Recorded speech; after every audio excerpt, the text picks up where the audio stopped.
Hi! We're here! Welcome to Sidewalk Slam, the wrestling podcast / vidcast, where we look at wrestling storylines and narrative with an attempt to remain positive in this world of constant, unceasing wrestling.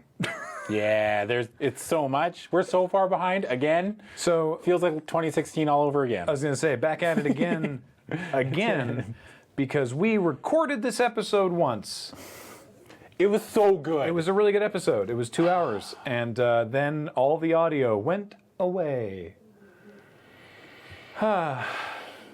So that was hard. Yeah, that was a real morale killer. Yeah, and then it's been really, really difficult to coincide to record again. But we're here now. Yeah. And in the interest of sort of keeping going in the direction that we were, this is going to be a double episode. So exactly like we already recorded once. This is Paybacklash 2017 for Payback and Backlash, because they're sort of weirdly interconnected, and it was a whole sort of this post-Mania window was very weird. So it's what's the date today? It's the 12th. So WrestleMania was 2 months ago. Yeah. Right? And to be fair, there's only been 3 pay-per-views since then. Yeah. And another one this coming Sunday. So that's well, exciting. normally there would have only been like 1 or 2 one, maybe 2, yeah. But now that there's one every like 2 friggin' weeks. Yeah, it's ridiculous. It's getting out of control. So that's not what I clicked. What happened? Oh, I see. Okay, everything went weird on my iPad for a moment. To be fair though, I don't mind covering it again because all of this stuff has been pretty sick. Like, I've thoroughly enjoyed wrestling the last couple months. Oh, well, that's good. Yeah. I have you have issues. I have a couple reservations, but generally speaking, see, this is the only downside is that we already know some amount of what the other person is going to say, whereas normally it's a little more fresh. Although, also to be fair, I don't remember what we said last time. Yeah, I don't really remember. So I remember a couple things, but nothing like specific. So yeah, we'll be talking about the Raw exclusive pay-per-view Payback, and then the SmackDown exclusive pay-per-view Backlash in this episode. And the next episode, we'll be talking about Extreme Rules, and then I don't know, maybe we'll try to double up with it again. Maybe it'll be Extreme Bank. Money in the rules. I like money in the rules. Money in the rules. Extreme ladder matches. Team Extreme. But the Hardy Boys. Yeah, the Hardy Boys are back. Yeah. Oh, since it's current, and I just want to touch on it super quickly. For all the people out there, if you haven't watched yet, Okada versus Omega 2 happened this past Sunday. And it was awesome. Sweet. They went an hour. An hour? Yeah. And it's awesome all the way through. Wow. Yeah. Man, that's a... I mean, we briefly touched on it because Wrestle Kingdom 11 in January happened. Kenny Omega and, I can't remember his first name, but I just call him Okada. Yeah. That was had a match which got the infamous 6-star review. 6-star out of 5 review from Dave Meltzer. Yeah, and this one, they're saying that people unanimously, or not unanimously, but a lot of people say that this one's better, and I would say so as well. Wow, that's amazing. It's very good. Yeah, should watch it. So, WrestleMania happened. We did a whole episode on that. Yeah. Please refer to that for everything that happened at WrestleMania. We also touched on the night after WrestleMania. Yeah, and the night after WrestleMania. But the other thing that happened since Mania, in fact, the week following, was the Superstar shakeup. So we want to touch briefly on that because that informs a lot of the weird stuff that happened here. The Superstar shakeup, it's like a supplemental draft because the whole brand split happened last July. Yeah. And then this was a I don't think it was entirely necessary, but why not? In the interest of shaking things up again, people would be drafted from SmackDown to Raw and from Raw to SmackDown just to sort of change up storyline possibilities and stuff. So generally speaking, cool. The way that they presented that was on Raw, a bunch of people from SmackDown debuted, and you got to see who was coming from SmackDown to Raw, and then the next night on SmackDown, a bunch of people from Raw would show up, and you'd sort of see how that would go. I said this last time, watching the episode of Raw felt like I'm sitting there going, who does SmackDown have left? Because over the course of Raw, it's like Dean Ambrose goes to Raw, Bray Wyatt goes to Raw, The Miz goes to Raw. It was basically Apollo Crews. It was all basically everyone I could think of, like it was all the top level people on SmackDown except AJ and John Cena. Yeah, pretty much. And it was sort of like, oh, interesting. So let me think. The women's division, Alexa Bliss and Mickie James went to Raw. Tag team wise, the Shining Stars, aka they're called the Colognes now. Yeah, well, they went to SmackDown. Oh, sorry. Yeah. Slater and Rhino came to Raw. Yeah. The Revival debuted from NXT. Yeah, we covered that. Yeah. No, that was. Oh, was that the? That was the Raw after. That was the Raw after WrestleMania. All right. the NXT Sorry. debuts we've already covered. Oh, it's all blurring together. Yeah. Not all of them, because remember the. SmackDown didn't happen. Wasn't Nakamura on? I'm pretty sure we covered Nakamura. Oh, because that was the SmackDown after. We didn't really Mania. talk about it in length. Nakamura is also on SmackDown. Yeah. So. And then. Yeah, let's just do all of it. Who else went to SmackDown as well? You Kevin said Owens. Kevin Owens went to SmackDown. You said the Shining Stars, who are now the Colognes. Sami Zayn. Sami Zayn went to SmackDown. The New Day went to SmackDown, but didn't debut for some weeks because Kofi needed surgery for something. Who else? Top level. Was it just Owens? I think that's it. Oh, well, technically Chris Jericho. I guess he's on SmackDown now, too. Well, kinda. We'll come back to that. It's weird. Yeah. So yeah, it's this becomes relevant for some of the matches that happened at these two pay-per-views because some of the stuff was kind of weird. I'm sure we're missing somebody, but I'm blanking right now. Yeah. Oh, and Finn Balor returned on Raw. I think we mentioned that. I think that was Raw after Mania as well, but I'm just bringing it up. So let's jump into it with Payback. Yeah. Live from the SAP Center in San Jose, California, and with no particular sponsor, it's Payback 2017. They just didn't. They didn't mention a sponsor. It's just now WWE presents Payback. Yeah. And on the Payback pre-show, if anyone is interested, Enzo and Cass defeated Anderson and Gallows, and they had a segment of Miz TV, and the Finn Balor laid out the Miz. Yep. As it happens on Miz TV. I don't think even the storyline for like Enzo and Cass, they've been teasing like Enzo being the weak link in that tag team. And then there's been an ongoing storyline where like Enzo got attacked backstage and they couldn't figure out who it was, and I think Big Cass got attacked backstage as well, like the following week. This is more recent than either of these. This is though, more right? recently, yeah. But I'm just saying we're gonna cover it now just because. Yeah. I think this is the only time we ever mention them. Like this is because they don't at this point. And then Big Cass got attacked. Well, we will try to mention if stuff relevant happened on TV leading up to these pay-per-views, but as always, generally we're just focusing on the storylines that lead to the pay-per-view matches. Yeah. So, and in fact, the first one on the night, the curtain jerker, is Chris Jericho versus Kevin Owens. Yes. So Kevin Owens won the U.S. title from Chris Jericho at WrestleMania. Yeah. And then got drafted to SmackDown, and this makes absolutely no sense.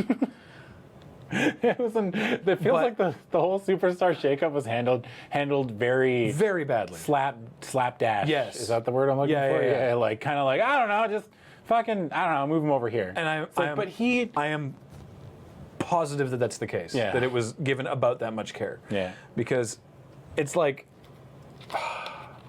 SmackDown drafted, it seems, Kevin Owens and the United States title. Because if Chris Jericho wins this match, it's not that he takes the title back to Raw, it's that Chris Jericho now becomes part of the SmackDown roster, but Kevin Owens stays part of the SmackDown roster. Yeah. This is insane. Dude, they didn't even, like, when they were leading up to this match, they explained that once, and then they just, like, kind of, like, didn't mention it. Yeah. Like, they didn't explain it Let's not make even a big that deal well. about it. Like what Graham just said, they did not explain it even, like that. They were like, yeah. Don't worry about it. Or it's if he wins, then It was like they made the match for Payback, and then the draft happened, and then everyone's like, well, what happens if? And it's like they didn't think, like you can tell they didn't think about that. Yeah. They're like, oh, well, he'll go to SmackDown. Yeah. Well, then what happens to? Don't worry about it. Doesn't matter. Yeah, it's just like, okay, I guess. Yeah. The highlight moment from this match is, if you recall from the WrestleMania match, there was a bit where Kevin Owens gets the finger up on the rope, Yeah. And so Kevin Owens does the same thing in this match where he gets the one finger up on the rope, and then Jericho starts working the finger. Yeah.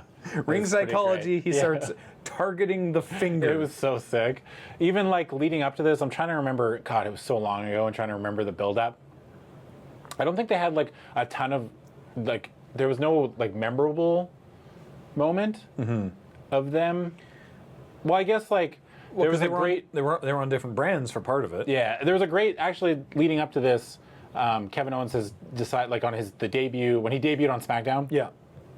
he's taken the moniker of being the face of America, and like that's his thing. Which is, and it's like, he's doing great with it, right? Because he's Kevin Owens and he's very, very good. But this is such a 90s thing to have the Canadian guy be this elitist asshole about how I have the U.S. title. Yeah. Doesn't this make you mad that a Canadian has the U.S. title? Now I am speaking Quebecois, bonjour. You know, I am the face of America. We have problems with this moving forward on the SmackDown brand. Just like one minor problem, just as far as like these two characters, like him and Jinder Mahal's character are very similar. Yeah. Like, I'm going to talk in a different language. Doesn't that make you mad? It's like, yeah, I guess so. I guess. All right. Yeah.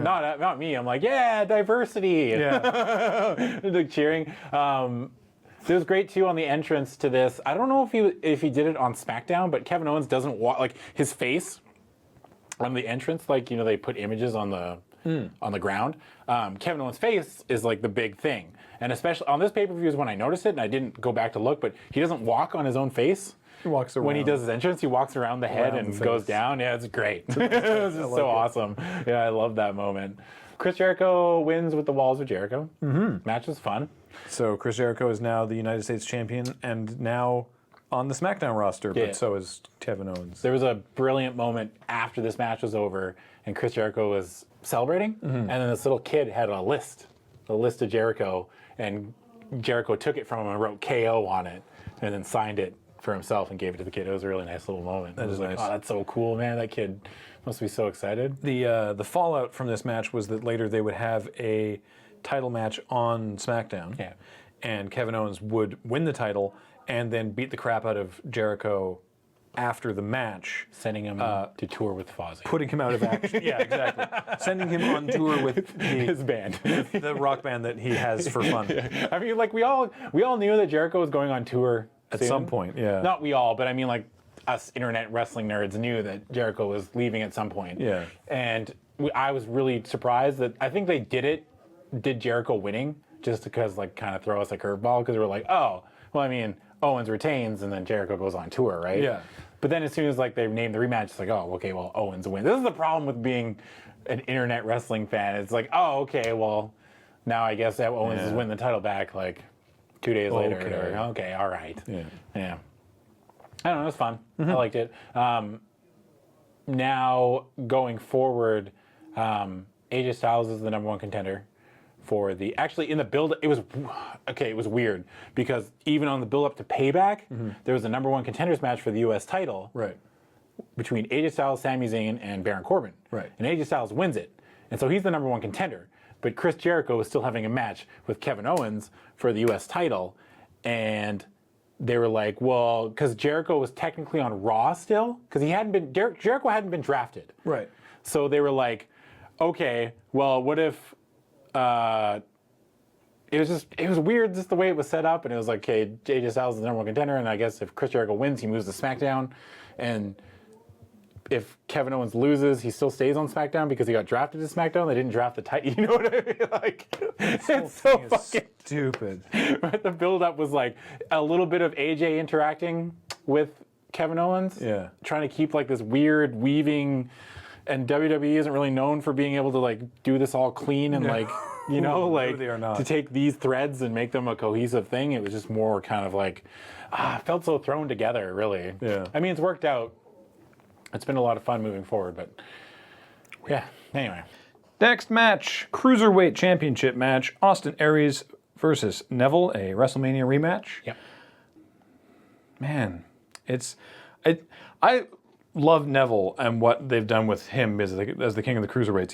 He's great. Yeah. And I like Austin Aries fine. It's just so hard to get invested in the Cruiserweights because they're treated like such an afterthought even on the show, and we don't watch 205 Live because there's already so much wrestling to watch. I've heard 205 Live has been really good too. I've heard that too. Yeah. I've heard that as well. It's just like, it's like they put an episode of a different wrestling promotion in the middle of Raw. Yeah, that's exactly it. And you're like, weird. Oh. Especially because they changed like the ropes and stuff too. Like they changed the whole look, and I understand wanting to change the look, but it just feels. I think that's great, honestly. Really, it does feel kind of disjointed. Like it's like, oh, I'm watching a different show now, almost. Yeah. My favorite thing recently, though, is that TJ Perkins, the inaugural Cruiserweight Division champion, had a heel turn. Where he's still doing the dabbing and stuff, but now it's like now it's like, man, I hate that guy. What a fucking millennial. I hate this millennial fuck dabbing on me. Yeah. And he's basically been like Neville's toady, right? Where Neville's like, I'm the king of the cruiserweights, and then TGP will like lean around from behind and go, yeah. Yeah, it was great too. And then like Neville's led TJP along. By saying like, oh, if you help me deal with Austin Aries, then you'll get a title shot. Yeah. And so that's how like TJ's been kind of hooked. And he like attacked Austin Aries after he lost to him on Raw, and they moved on from there.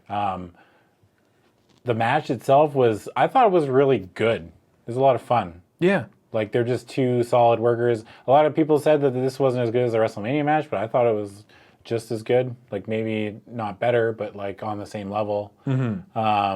The ending kind of left a sour note. Yeah. Because it was just like Austin Aries had. What was he doing? Well, he had Neville in the last chancery. Yeah. Oh, and then he grabbed the. Neville grabbed the ref. Yeah. It was just like, just grabbed the ref and chucked him, basically. And then so the referee disqualified Neville. So your winner by disqualification, Austin Aries. Yeah. And still champion, Neville. Yeah. So. Neville has been the best thing going in the cruiserweights though. Like he's been awesome. We can't like detract from the fact that Neville's such a badass now. Like yeah, totally awesome. It's really great. Good. Yeah. The Raw Tag Team Championship match: Sheamus and Cesaro versus the Hardy Boys. Yeah. They did the good old, in the build-up to this, they did the good old-fashioned WWE tag team build-up. Yeah. Singles matches against each other. And then, like, when they were building this, like, Jeff fought Sheamus. Yeah. And then Matt fought Cesaro, and both the Hardys won their matches. Yeah. And it was like, because they're both face teams, right? And so it would be like, Jeff beats Sheamus, you said? Yeah, Jeff beats Sheamus. And then they're like, oh, damn it. And they're really mad. And then they get in the ring, and Sheamus holds Jeff's arm up and is like, this guy, he's really good. Yeah. And then Matt beats Cesaro, and Cesaro's like, yay, Matt Hardy, look at him, it's Matt Hardy. Everybody remember Matt Hardy? And then Sheamus and Cesaro were like, yay, you know what, well fought, friends, sportsmanship, rah. Yeah. And so then they have this match. Everyone's still doing delete chants and everything, which I don't think they're gonna ever do. Like, I don't think. I have no idea. I don't think they're going to break them. No idea if the Broken Brilliance is going to come to WWE. I don't think WWE cares. I don't think they really. They're just happy to have Jeff back. Yeah. And Matt is also there. I like the Hardy Boys, but WWE cares about Jeff as a singles wrestler. Yeah. Which is fair because, man, that guy sells. He sure does. Those arm socks, those must be just like flying off the shelves. Yeah. So the Hardy Boys win this match. Yeah. It's a good match. These are both great teams. They win the match, which makes sense because they are a tag team. Yeah. Right. We talked about the whole tag whole, team versus singles wrestlers two dudes in a put team together. Yeah. Right. But I mean, I'd argue that the Hardys also beat them individually, so it's like, well. I'd also argue that Cesaro and Sheamus are like an actual team now. Yeah, they've been working together for long enough. Yeah.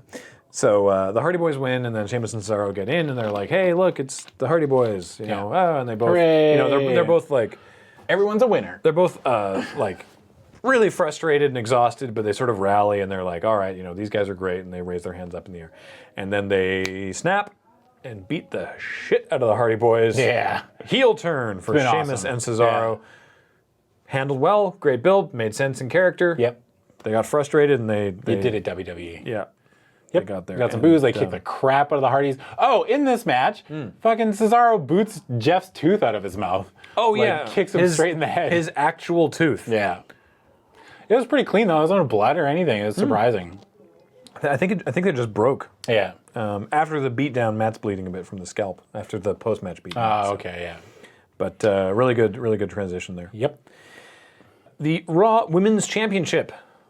Bayley, the champion, still defending against Alexa Bliss. Yes, Alexa. She has been the lone bright spot on this unfortunate women's division that they've been handled like so weird. Like, because I think it's just the credit to Alexa's personality. That Charlotte got drafted to SmackDown. Charlotte. That's who we forgot. We didn't mention Charlotte getting drafted to SmackDown. And was there another Raw to SmackDown? No, just Tamina's back now. Right. And Tamina's back on SmackDown. So yeah, Charlotte's on SmackDown and being kind of the face, sort of, but by association that she's fighting people that are more hated. We'll come back to that. I'll get that. But yeah, man, it's been weird. So like, at one point, Sasha Banks was in like a mixed tag match with the Cruiserweight division. That's after this. That's afterwards? Yeah, okay. Yeah. But yeah, like, it's been Raw, like the Raw Women's division, like nothing interesting has been happening. It's just been like, it's all been the title. Like, I mean, like we complained about it back in when Sasha was fighting Charlotte. Yep. Forever. And like, it was great. What are all these other women doing? But what is everyone else doing? And it's the same. Well, I guess that's a lie because Emma and Dana. I was going to say Emma's back. Emma's back, and her and Dana Brooke are doing like this little kind of side story. Oh, they're doing their team again. Well, they're not teaming. Oh, okay. But they're doing like Emma was like, oh, so you're just back with me, and Dana's like, no, I'm my own person. Right. And I'm gonna, because Dana turned on Charlotte before the brand split happened. Yeah. And stood up for herself. There was actually a great segment. I think it was after WrestleMania that Dana Brooke was reading like a self-help book. Oh my backstage. God, that was so funny. What was it? I can't remember the name of the book. It was like Be the Best You or something. No, it was like how to be a protege or something, or like have your own. It was some like complete like Abrams movie level sight gag. I don't remember. It was what the really name was. funny, and it bothers me that I can't remember it Yeah, now. it was really good. But they've been just doing that like in snippets. Even building up to this, but they weren't on the pay-per-view. Emma's like, great. neither of them. By the way, I'm glad Emma's Emma's back. awesome. Yeah, I'm glad they ditched the. We talked about that though. Yeah. But that's been like kind of that, and then like after this is the Alicia Fox and Sasha Banks thing. Yeah, so Sasha Banks and Alicia Fox Alicia Fox and Noam Dar versus Sasha Banks and Rich Swann in the Cruiserweight mixed tag match, which was weird. But now Sasha Banks is feuding with. Or is just feuding with Alicia Fox now. Yeah. Separate from the Cruiserweights. Yeah. So that's sort of weird. But anyway, the title picture, Bayley and Alexa Bliss. Now this is before this all is before that Monday Night Raw promo. Oh yeah, the real bad one. So which we'll talk about in the lead up to Extreme Rules. Yeah. But this is still part of this whole thing, which is it's the same storyline that they were doing with Bayley and Charlotte. Yeah. They don't have a different Bayley storyline, and the whole thing is the heel wrestler makes fun of Bayley for wanting to be a wrestler. Yeah. Look at this fucking nerd. She wanted to be a wrestler since she was little. Boo. Yeah. It's like, no. And the problem is, it's like Yeah, she did. Good for her. Yeah. The problem is, so it's like that's a dumb thing to say, and that's not a good reason to hate on someone, which makes sense because they're a bad guy, and so you expect their reasoning to be flawed in that way. But with Charlotte and Alexa Bliss, who both of whom did great with the material given, but the material was awful. Mm-hmm. You want the heel to say these things and have the audience be like, "How dare you? You're an awful person for saying that about Bayley. Mm-hmm. Boo, we hate you." But the reaction to this has been like, that's a dumb reason to be mad. Just, don't you think you're overreacting? Yeah, like Alexa Bliss is like, "Oh, look at you! You wished you were a wrestler, and now you're the champion." Meh. And everyone's like, "What's Alexa's problem? Yeah, didn't you want to be a wrestler?" But at the same time, like it's been great. Like it's still been great. Like because it's Alexa. Because Alexa's facial expressions are so awesome. But it's not doing Bayley any help, yeah. And the crowd is not buying it as heel motivation for Alexa's character. Yeah. Like she's entertaining enough, but the crowd's not buying it because it's like, that's your problem. Mm-hmm. That's a weird problem. Yeah. Okay. Yeah. But again, we've already seen this too, like Charlotte. Yeah, and it doesn't help that it's the same story that Charlotte and Bayley had. It's like, we're not idiots. We remember what happened 3 months ago. Yeah. And also, there was that whole thing before the shakeup with... Or 2 months ago. Sasha like teasing the heel turn. Yeah. Where she was like, we're friends, Bayley. You go get him. You can defend it. No one else in this roster can beat you except me. I can obviously beat you, and I will someday. But you go get him. And everyone's like, oh, okay, so Sasha's going to turn on Bayley, sure. Yeah. And then Sasha like off to fight with cruiserweights, and then Alexa showed up, and it's Yep. very, very strange. Alexa Bliss wins this match. Alexa Bliss With is a now- DDT. Yeah, Like, that's her thing now. with a DDT. That's her finisher. It's Just not the good old-fashioned DDT. It's not the Twisted Bliss anymore. Nope. Yeah, I mean, Good thing she got rid of that. That move was dumb. Did she still do it? I don't know. At all? I don't think so. But it was a dumb move. It was dumb. Fair enough. DDT's sweet. This was, oh, by the way, this was Bayley's hometown. So Oh yeah, hometown hero loses again. that's a great way to make the crowd not like you. Doesn't one of the hometown people win at Extreme Rules? I can't remember. I think Rick can't remember Swann either. was a hometown boy. Good for him. Hey, Naomi won at WrestleMania, so Oh yeah, which they had to do Yeah, they had to do it. in advance of the last match. Anyway, we already talked about that. So, yeah, I got to talk about this match now. Oh, is this it? Yeah. Oh, yeah. So next up is Bray Wyatt and Randy Orton in a House of Horrors match. And what the hell is a House of Horrors match? Nobody knows. The WWE sure didn't know They didn't when know. they made the match. Oh, right. I got to look that up again. I remember doing this last time. Hang on. I got to look up the survey. I should have Yeah, this is great. I should have done this ahead of time. Hang on. WWE House of Horrors survey. So this is WWE had Bray Wyatt challenge Randy Orton to a House of Horrors match. Okay, just before we get into this too, because Yeah. at the Superstar Shakeup. Oh, this whole thing is stupid. Okay, so at the Superstar. Okay, you thought the Owens Jericho thing was weird. This is even weirder. Yeah. Bray Wyatt shows up on Monday Night Raw and cuts a promo on Finn Balor, who just returned. And then we're like, oh, so Bray got drafted and now he's going to fight Finn. Yeah. We're like, oh, okay, that's cool. Yeah. Like, we're all excited for that. The next night on SmackDown, Bray Wyatt shows up and challenges Randy Orton, Randall Keith Orton, to a House of Horrors match. And we're like, what the fuck? Like, do you... Well, because the thought there is that then they're going to because it's like his signature match, presumably that they're now creating this signature match for the Bray Wyatt character. Yeah. That he will win this match, win the title from Randy, take the title to Raw, so that Raw can have a title to fight over, while Brock Lesnar is the Universal Champion off fucking around in Saskatchewan somewhere. Yeah, but then what title does SmackDown get? And to that point, this pay-per-view was on. It was the end of April. Yeah. Well, WrestleMania was 2 months ago. Mm-hmm. Has Brock Lesnar defended that title yet? Nope. No. Has he appeared? Yes. Once? Once, Yeah. I think. I hate that the title's just gone. Dude, I know. It's just away. It doesn't really bother me that much because I just don't care. I guess that's a bad thing, but it's just like, That's why, because you don't care with the title. That's the problem. And right? it's also just like Brock's gone, so it's like, oh, okay, well, I mean, he'll be back soon, and I am guess. positive that this match at one point was for the title. Yeah, it was originally for the title. They specifically said. Yeah. And then they just sort of were like, and it's a match. Yep. And they just stopped mentioning the title. Yeah. It was one of those things where it's like the pay-per-view is happening and it's like, now a House of Horrors match. And I'm like, you didn't mention the title. I thought this was for the title. What? You're like, nope. What? No, we never mentioned that. Oh, okay. Huh. Yeah. And this was going to be on Backlash. And then they moved it to Payback after Bray got drafted, Yeah, right? I guess so, yeah. So WWE made the match, had Bray Wyatt challenge Randy to it live on SmackDown. Randy accepted, and they booked the match. Yeah. After which point, they sent out this survey to some people. This is so fucking awesome.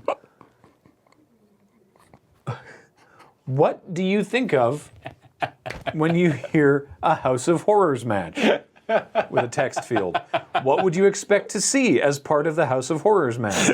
Why? Be as specific as possible. Why don't you tell me the movie you want to see?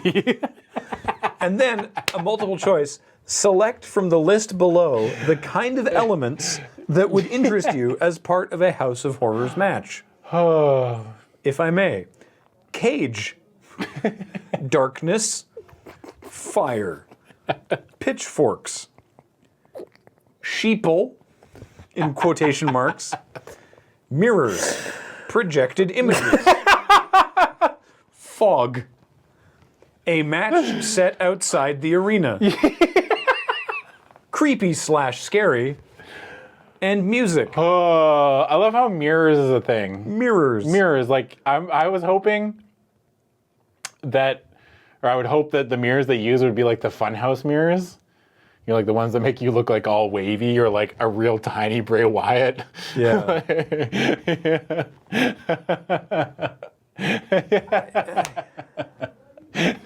This whole concept is so shitty, but I love it. So they didn't know what they were getting into. I'm gonna go on the record saying I liked all of this because it was so shitty. And this was my breakdown after last time as well, is that this is obviously them trying to do something akin to the final deletion. Yeah. And I liked the final deletion because it knew what it was, and it was so shitty that it was great. Mm-hmm. And this I actually just thought was kind of shitty. It's like when they do stuff like this for Bray Wyatt, it's like, we want you to take him seriously. Like, this is serious. This is a scary house, you know? This scary house with doll heads and scary and serious. And they were like, no, it's not. It's stupid. And you're not embracing it for being stupid. You know, this isn't like the final deletion, like where it's like, oh, this is bonkers and totally over the top. Yeah. And they're just like, yeah. So, but this is like spooky swamp wizard Bray has got a spooky house. let me tell you when I was out on this match. Jojo, the ring announcer, is in the ring and says the House of Horrors match is about to start. That they're about to start the match, and the match will end in the ring with a pinfall. Or that it, well, she says pinfall, but the point is the House of Horrors match is going to start somewhere else and end in the ring. Yeah. And that was the moment that I was like, this is going to be shit. And this is the Because you know like, they have to contrive some way, and there has to be some reason for it to end in the ring instead of ending wherever it happens. and they did it in the best fucking way possible. I fucking loved this because it was so awful. Here's an overgrown house in a bayou somewhere, flooded with blue light from an obvious off-camera spotlight. And a limousine rolls up, and out trepidatiously steps Randy Orton wearing no shirt and slacks. That was my favorite part. Where it's like just work slacks, yeah. He's just like, all right. I don't know. I don't want to get my shirt dirty, but I'm not going to wear my trunks. Yeah. So I think it would probably look, I mean, he kind of looked like he's like, yo, I'm ready to fight. But his like fists are all taped up and stuff. Yeah. But he's wearing the slacks, which is just like. So he like pokes around the house a little bit. You hear Wyatt going, run. You know, and there's like spider webs and there's cloth covering the furniture. I was really hoping that Bray, like it'd be dark and then Randy, like Bray would do the thing, you know, when you have like a haunted house when you're a kid and he's like, they give you a bowl full of grapes and like, these are the witch's eyes. And you like put your hand in like, oh no, I'm so spooked. It definitely looked like someone's neighborhood house on Halloween. Bray's flipping the cassette on the spooky noise. Ooh. Halloween sound effects. Yeah. So yeah, Randy finally goes into the. He finally goes inside. This is so great. Wyatt appears. Yeah. And throws him into a wall. There wasn't as much like. It was just a fight in a creepy house. Yeah. Like there was nothing supernatural. There was like the lights would flicker and it was like kind of creepy, but it was just a house. Yeah, it was just a normal ass. I mean, it was like abandoned and old and crappy, but they just had a bar fight in a house. Wasn't it you that told me they should have filmed it like a movie fight? Yeah. Okay. So this was my biggest problem with it is that WWE doesn't know, and I had this problem with their backstage segments as well. Is that they film everything like a live sporting event. And everything about this wanted to be cinematic, and it should have been shot like it should have been shot like a movie, right? Like they should have got someone who can do like action stuff, like, and not like someone from Hollywood. Like, fuck it, get Corridor Digital in there. Like, get YouTubers that actually know how to shoot action, and because it's already obviously edited and not live. Yeah. So lean into it and then get a better product. Instead of what ends up happening, which is they punch around the house. And then it ends up in the kitchen. Yeah. And Bray Wyatt knocks Randy onto the ground. Yep. And then drops a fridge on him. Yes. Or at least drops a fridge on the area of ground where he was previously occupying. Yep. Like, it's pretty clear that Randy's not where the fridge was. Anyway, he drops a fridge on him. So. And then staggers back outside. How? Drops to his knees, and then the blue floodlight on the house turns red. To signify victory for Bray Wyatt. And Bray Wyatt says, follow the buzzards. Yeah. So, Graham. Yes, Adam. You're saying to yourself, but wait, how does Bray get back to the arena? Good question, because they did say that the match had to end in the ring. Yeah. So how should resident swamp wizard / spooky hillbilly spooky man, Known for his teleportation abilities. known for his ability to conjure lightning and weird images on the ring, how does he get back to the arena? Well, luckily, Randy brought a limousine. So Bray Wyatt just gets back in the limousine and tells the driver to take him to the arena. Take me to the arena. It's so shitty. I love it though. It was so It bad. was so shitty. It was so stupid. Oh. And then it just cuts back to the arena, because now they got to drive all the way back from whatever the fucking boonies. Yeah. So they need to, because it's pre-taped, right? And they need to like give them time to like travel to the fucking arena. So they have a match in between. Yeah. So we get that's the this, next and then match. they're just like, poof, next match. Now, And you're video like, package for Seth Rollins versus Samoa Joe in a fighting over daddy match. Yeah, pretty much. This is basically, it's who of them is Triple H's favorite, or not even favorite, because Seth doesn't care. Seth doesn't care. Seth Rollins, the Kingslayer, defeated Triple H at WrestleMania, and then It was more Samoa Joe was mad that Seth Rollins caused harm to Stephanie. Mm-hmm. Did I say Samoa Joe?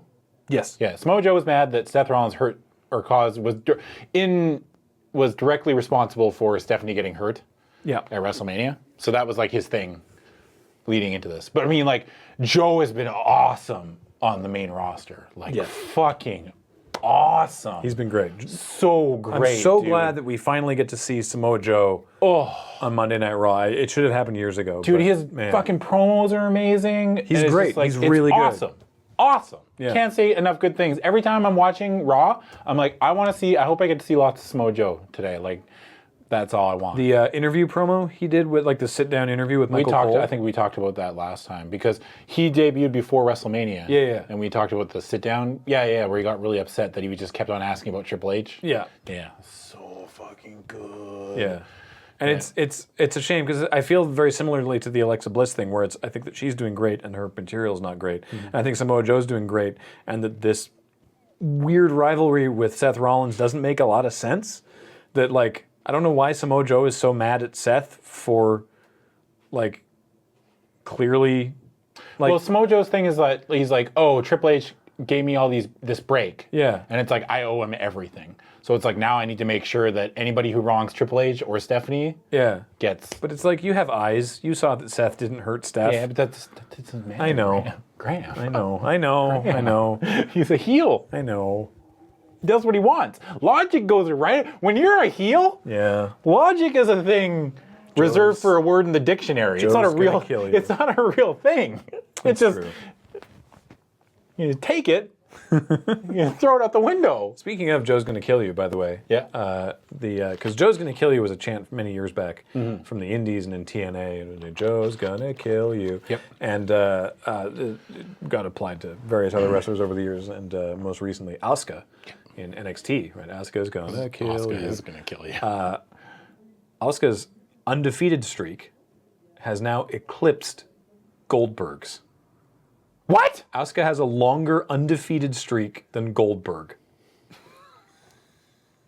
Thank God. That's pretty amazing. Thank God it's not on Goldberg anymore. Yeah. I'll take it, man. That's fucking pretty cool. awesome. Yeah.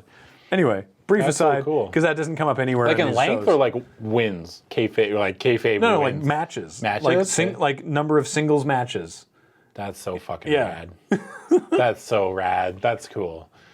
Yeah, Asuka. Pretty cool. Anyway, yeah. So Seth Rollins versus Mojo. It's a match. It's a match. It's fun. It's good. I mean, it's Seth Seth Rollins versus Mojo. It's been Seth Rollins teasing or playing up that his knee really hurts, but then doing lots of flippy stuff, yeah. which kind of gets tiring. His after knee a got a little lot better after WrestleMania. Yeah, but it's like every match. It's been that WrestleMania match and this match. I think has been like, oh, my knee is really hurt. Time to do a Phoenix Splash. Like it's just like, it's kind of like, all right. I mean, that's just me being nitpicky, though. I think, but This was also Seth wins this match. This was Joe's first Loss. loss on the main roster. which proves that you can lose a match and not be hurt by it whatsoever, because nobody even remembers that Joe lost this match. Yeah. You'd think that his first loss on the main roster would have been like a more impressive match. Yeah. But it was not a bad match. Yeah. It fine. Joe recovered. Let's Yeah. put it that way. So then after this match, Bray Wyatt's music hits. Yeah. The Fireflies all in the audience. He's sort of like, he's still breathing heavily. He's like, selling that he's just been, through a real fight. A real spooky match. Yeah, and he like lumbers up to the ring. He's got his lantern and everything, and he's like, moving slowly, gets up into the ring, and he does the thing where he blows the lantern out, and the lights come up, and fucking Randy Orton is standing behind him in the ring. When that happened, I was like, wait, what? Bray's the one that can teleport. Yeah, but How did Randy get... faster? They're faster than limo. We saw that he needs a limousine to get... It's been established tonight that Randy needs conventional means of transport to get around. Yeah. And suddenly he's back at the arena and fine. And Bray's still like, whoa, no. And I'm like, they're gonna make Bray lose this dumb match because Randy can teleport? What? Yeah. But no. But there's a reason that there's something we need to touch on. Yeah. Before we get to the ending of this match. Yeah. Rewind to an episode of Smackdown where they're having this is after the Superstar Shakeup, and they're having it's a fatal five-way? Six-pack challenge. Six-pack challenge for the number one contender for Randy's title. Yeah. And the participants in the match are Baron Corbin, Jinder Mahal, Apollo Crews, Sami Zayn. We're all like, oh, Sammy's winning it. Yeah, because Sammy's Sami going to go challenge on. Randy. Perfect, makes perfect sense.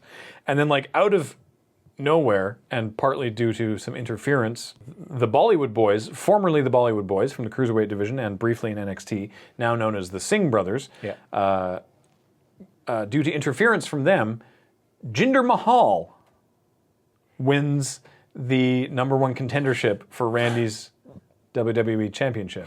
And everybody's like, excuse me? Rewind 2 weeks.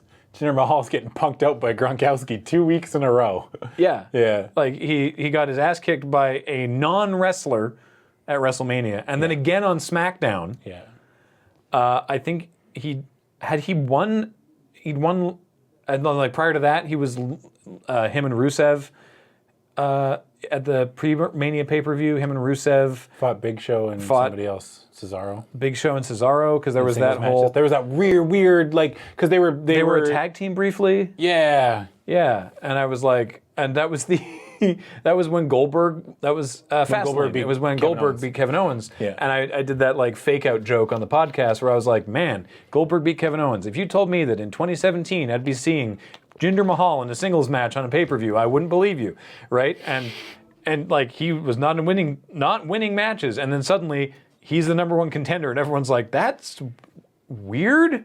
Yeah, but I mean, like classic wrestling fans, I mean, like I understand why it was too fast. Like, it was weird that the way they did it, but everyone's always like, no, we don't make any new stars. I'm like, okay, what about this guy? And they're like, no, too fast, not that guy.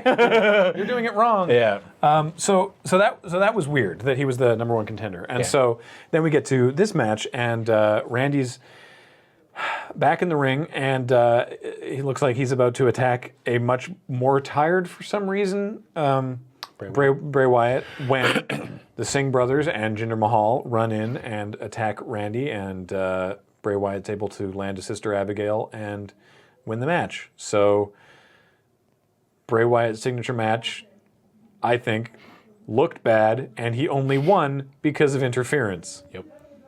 I was very disappointed. I mean, I'm not saying I was disappointed. Yeah. That match sucked. But I thought it was so shitty that it was awesome. Like it came full circle. I was on like a parabola where it was like, oh, this is bad. Oh man, this is so bad. Oh no, it's bad again. Like a roller coaster. Like oh no. Yeah, Jinder Mahal, number one contender in 2017. Yeah. He's looking jacked though. Yoked is the word. Yeah. Yoked. And what does Corey Graves have to say about that? Corey Graves had the single best line. This was in his match that he had. He had a match with Finn Balor. Yeah. And a lot of people pointed at this match too when Jinder got his push because he's like, oh, he gave Finn Balor a concussion. Yeah. From what we know. I don't know for sure. I wasn't backstage. I don't know the medical reports, but all we know is that Finn Balor had a concussion. Mm-hmm. And during this match, Corey Graves had the single greatest fucking line I've heard in a very long time. He said, on Jinder Mahal's physique, nobody out-diets Jinder Mahal. You can't out-diet him. Can't out-diet him. He's eating less carbs than you. He's eating kale. Because he's just, you can't. Because and I wish they focused in on this point. So before this push, before Jinder winning the number one contendership, there had been murmurs in the internet wrestling community, mostly on at least I only really saw it on the Squared Circle subreddit, that I don't want to say rumors because that implies there's some sort of source, but there were rumblings or people surmising that Jinder was on some sort of steroid or supplements because they were saying that he's too jacked and his nipples are puffy. Congratulations, you're now thinking of Jinder Mahal's puffy nipples. And he, on I think his Instagram, was like, these allegations are stupid. Like I work harder than anyone else, and I diet harder than anyone else, and this is just the result. I didn't know it was on his Instagram originally, but when Corey said that, I paused raw. Yeah, so I was laughing so hard. I think partly because it was a great line, and partly I kind of wanted it to be partly that Corey was like kind of making fun of him a little bit. It was just like, no one out diets Jinder Mahal. Yeah, nobody can't out diet him. You can't, and we'll come back to him later. Boy, will we. Because, Bray Wyatt won a match, though, I guess. Yeah, I guess he did. Mark? Technically, in the records, he did win that match. There's a W in the win column. Yeah. Nobody's looking at how or why. Everybody involved, everyone else involved kind of, including Bray, kind of also lost. But he did win, technically. Did we win? I don't know. I don't know if we won. I mean, I won. Right. I had fun watching Fair enough. It was our main event of the night. So shitty. Oh, yes! We get to talk about the thing that happened. Main event is Roman Reigns versus Braun Strowman. Yeah, Braun. Poke Braun. Who is notable for being not finished with Roman Reigns yet. No. So.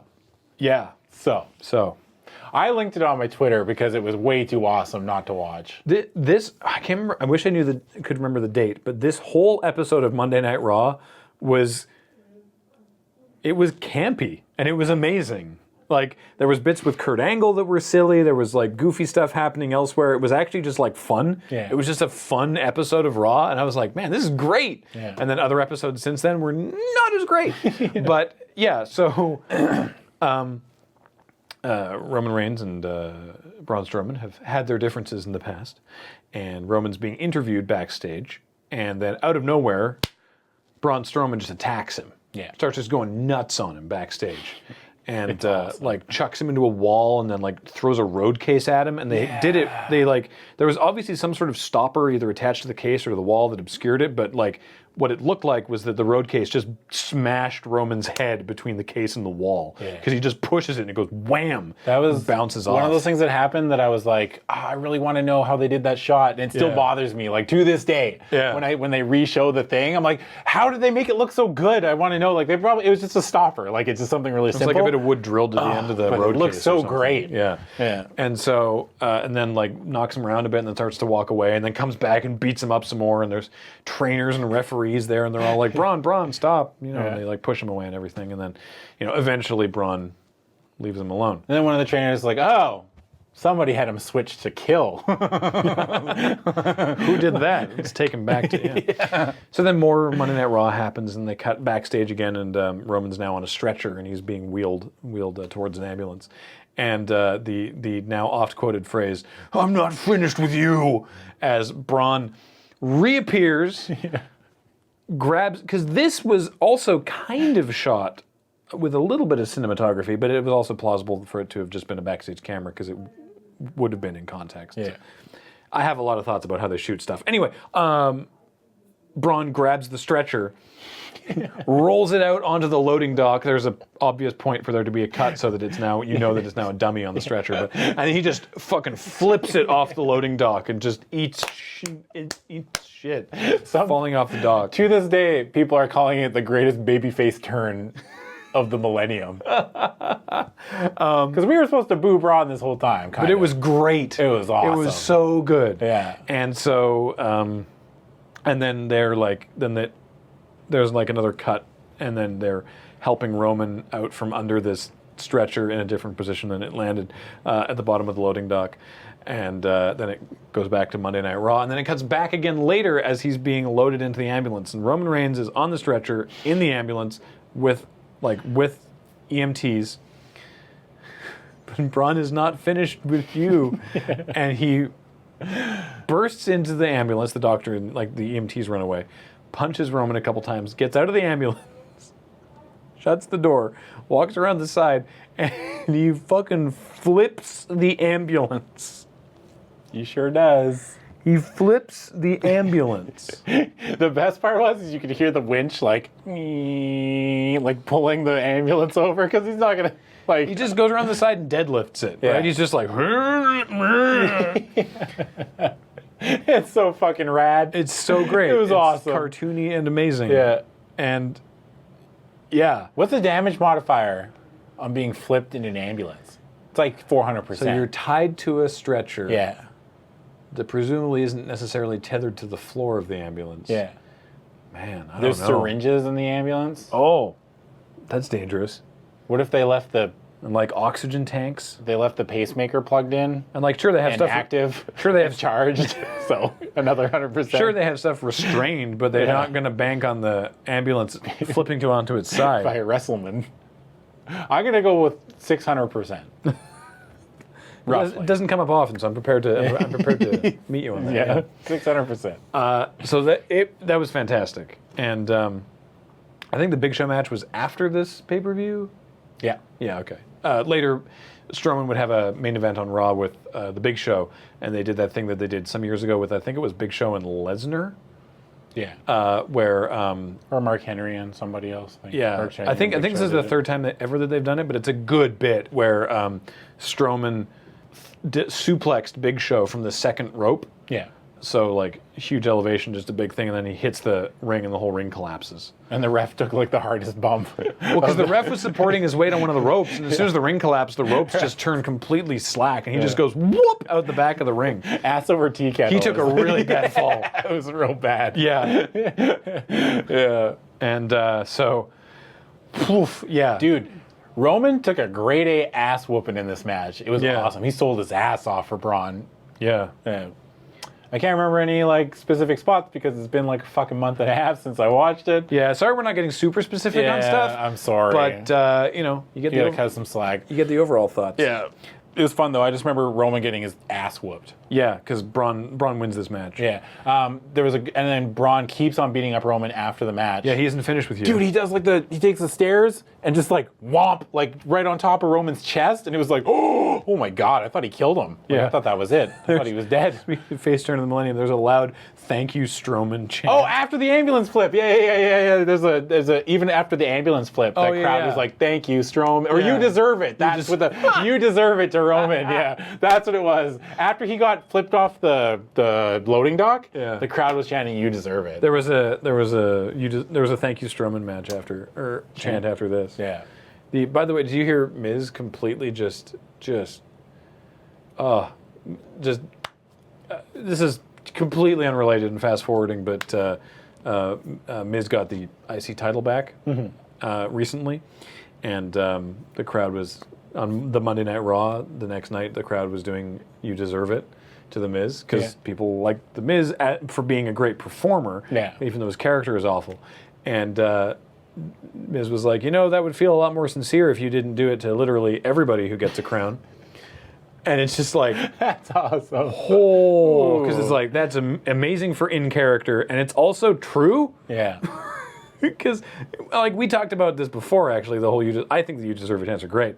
I think almost all chants are great outside of the ones we've droned on about endlessly. But just the Miz being like, really, what makes me special in your eyes, which is really, really good. So and then Strowman keeps on beating up Roman, and then he tries to attack him in the ambulance again. Yeah. But Roman moves, and Braun takes the door off the ambulance. Yeah. When he's charging. And this is after the pay-per-view. This is on Raw Talk on the network. Yeah. He's like, Reigns is like coughing up blood, and then Strowman tears the ambulance door off. But unfortunately, I think this is the instance where Strowman got hurt. He hurt his shoulder. Yeah, so he was out for a while. He's still out. Oh man. Yeah, he had shoulder surgery. I can't remember what for, but Strowman's been out for a while, so it sucks. It's just like every time somebody starts getting like a little bit of momentum, they get hurt. Yeah. So, but he'll come back and everyone's going to cheer for him, and we're all going to love Braun. I mean, we all loved Braun anyway. I think we were all starting to like. Whoever thought that? I never thought, me personally, that I would like Braun Strowman. No.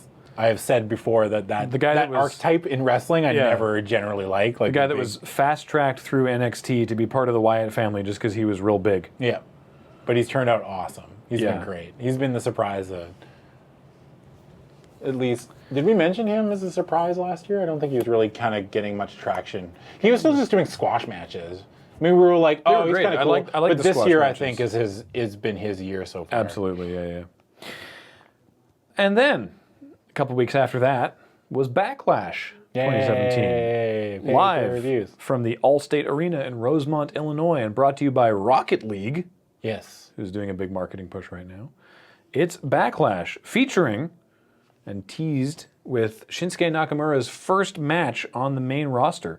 In fact, he was the poster. When this was really weird. His debut, they announced John Cena and Nikki Bella to come out on SmackDown. Yeah. And it was still The Miz and Maurice doing their John Cena and Nikki Bella impressions, which were still great. And then Shinsuke's music hits, and everyone's like, holy shit, Shinsuke's on SmackDown! And Shinsuke comes out, and then there's a shot of Miz in the ring doing like the "you interrupted me, I'm mad" face. Yeah. And then they sort of leave off camera, and then Shinsuke gets in the ring. You thought he was going to attack the Miz, or they were going to do a program together, but then Miz got drafted to SmackDown. Maybe they were going to do a program, and then Miz got drafted to SmackDown. I don't know. And so basically, Shinsuke would show up a bunch, and then not wrestle. It was a fucking mess. Yeah. If you weren't watching wrestling, like if you weren't watching the shows, you're just like, what the fuck is going on? Why is this doesn't make any sense? It's real weird. Yeah. So the Shinsuke in the ring thing was weird. Like they didn't interact. They showed a Shinsuke debut, and the crowd cheered, and Shinsuke did all this stuff, and then that was it. And then they cut to commercial, and they came back, and it was just, he was gone. Oh, yeah. One other brief superstar shakeup change. Byron Saxton is now on the Smackdown commentary team, and David Otunga, supposedly, is now on the Raw commentary team, except that he's been out filming a movie, so Booker T is filling in for him for 6 weeks. That later became filling in for him for the rest of the summer, and God willing, forever. So, Yeah, that's the state of the commentary teams. Dude, I really like SmackDown's team. Byron's growing on me. Yeah, gotten a I lot don't better. have a problem with Byron. Like it, he. I mean, I miss Morrow, but I think Tom Phillips is just as good. He worked really well on Raw with Corey. I mean, Corey's great. Corey's I think Corey could work with a Brew. amazing. Yeah. But him being like the really like positive goody guy, Yeah. working with Michael Cole, trying to sort of just steer a even ship, and then Corey like prodding Saxton was really good. Yeah. Did you hear it was because Byron gets excited every time Bailey comes out. And Corey's like, oh, God. And it's like, it's the Bailey Buddies. And Corey's like, I figured out why you like the Bailey Buddies so much. Because the only meaningful relationships you've ever had are with inflatable people. And there's just this, like, dead silence following. Like, Cole and Saxton don't say a thing. Just like... Ooh. I think they were probably trying not to laugh. Probably, yeah. It was really good. That's why I would never be able to do that job. No. Because I would start laughing, like, if they said something. Yeah. Or acting in general, I guess. Like in a live setting, like where you have to be like, there's no takes. And did we mention, because I can't remember if this was the Raw, I don't think this was the Raw after, or the SmackDown after Mania. I believe this was the Shake-Up episode of SmackDown when Ty Dillinger debuted on Yeah, Ty Dillinger's on SmackDown. Ty Dillinger's on great. SmackDown. Yeah. And the reason I mentioned that is because the one other staffing change was that Simon Gotch got fired. Oh, yeah. We talked about that, I'm pretty Supposedly for being a big old wad. sure. Oh, wadded. But yeah, Ty Dillinger defeated Aiden English on the Backlash kickoff show, which is what I was eventually trying to get to. Yeah. Here. So Aiden English is now, he's still sort of dressed the same as the Vaudevillains, but his thing is, it's like a character that he used to do in NXT called like The Artist, where he sings a lot. He has a great singing voice. Yeah. So he's classically trained. He's like big drama kid. Yeah. Like a big actor. Like a musical person. His character now is basically a giant hipster, so it's like, all right. Yeah, pretty much. So I hope he finds success. Did we talk about is Samson? Is that his real name? The Drifter? No, Yeah. we haven't. So there's a character in NXT, Elias Sampson, the Drifter, Yeah.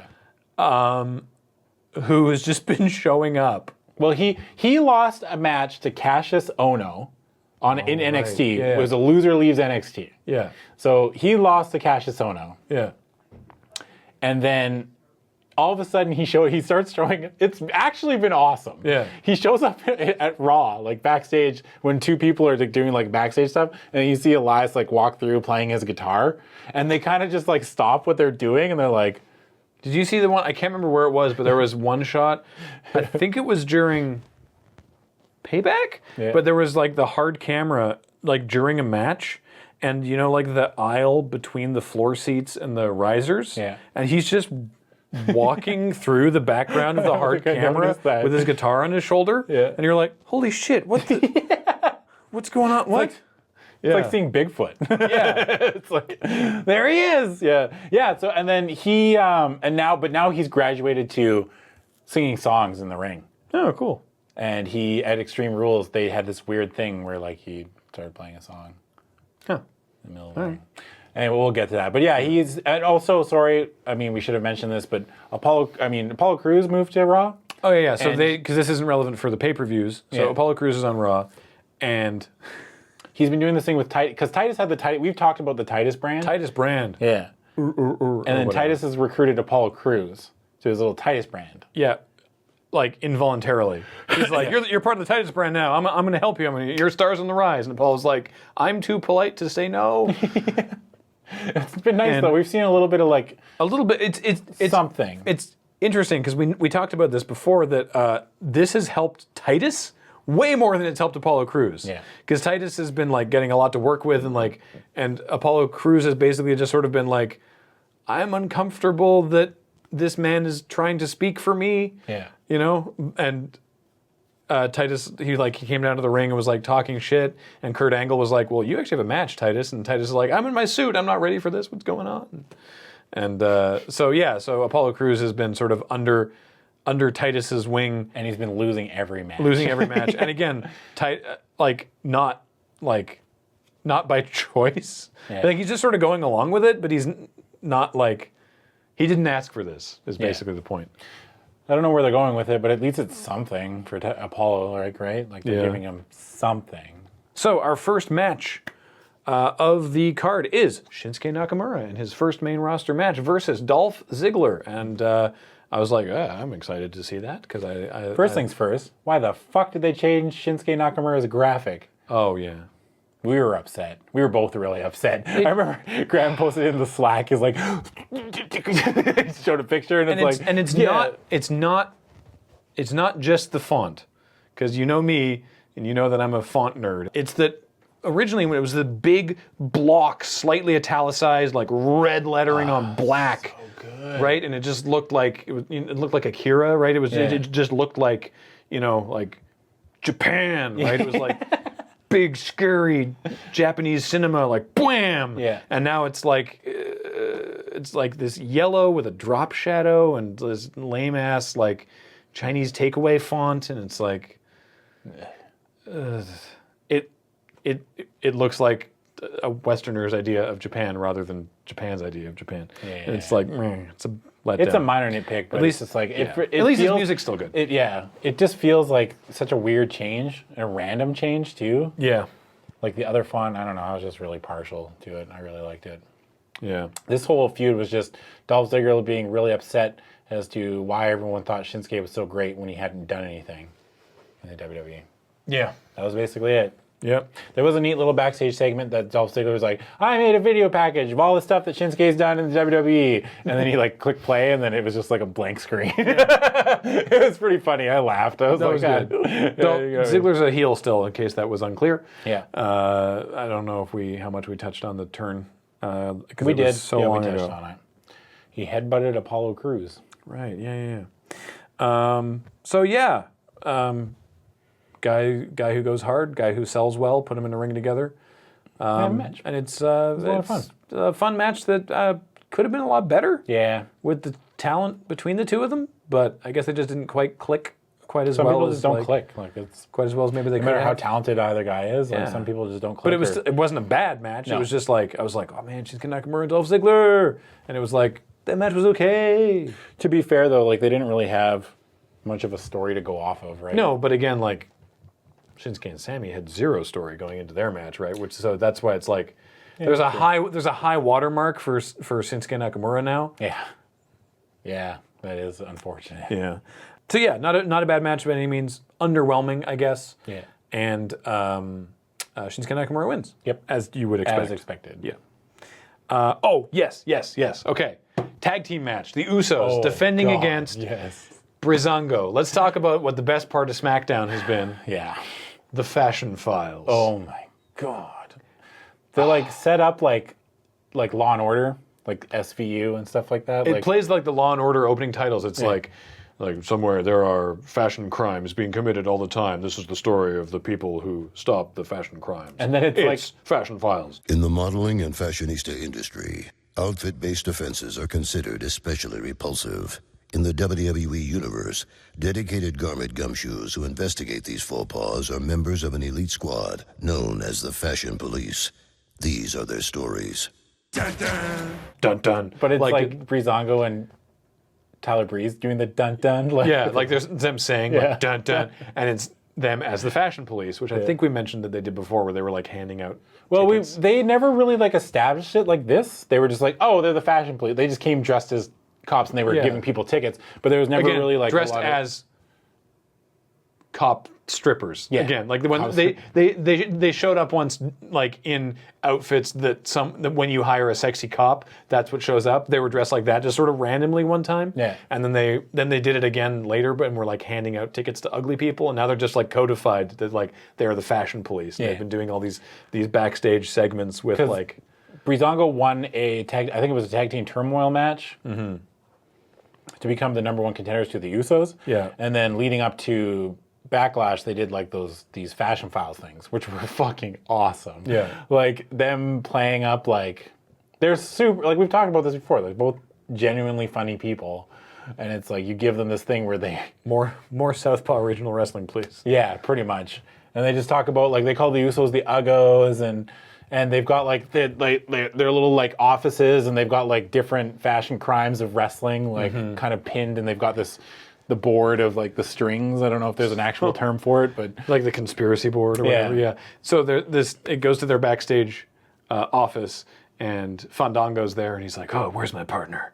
Because they're both sort of like doing like the Batman voice. Yeah. And then Tyler Breeze comes in with like a skull cap and a big mustache, dressed like a janitor. Yeah. And they're like, "Oh, who's this? You know, what's this fashion disaster coming in?" And then it's like, "It's me. I'm undercover." Like, "Oh, what did you learn?" And because they're trying to get dirt on the Usos. Yeah. And the Usos have this shirt that says "Day One-ish." Yeah. In 3 lines down the shirt, which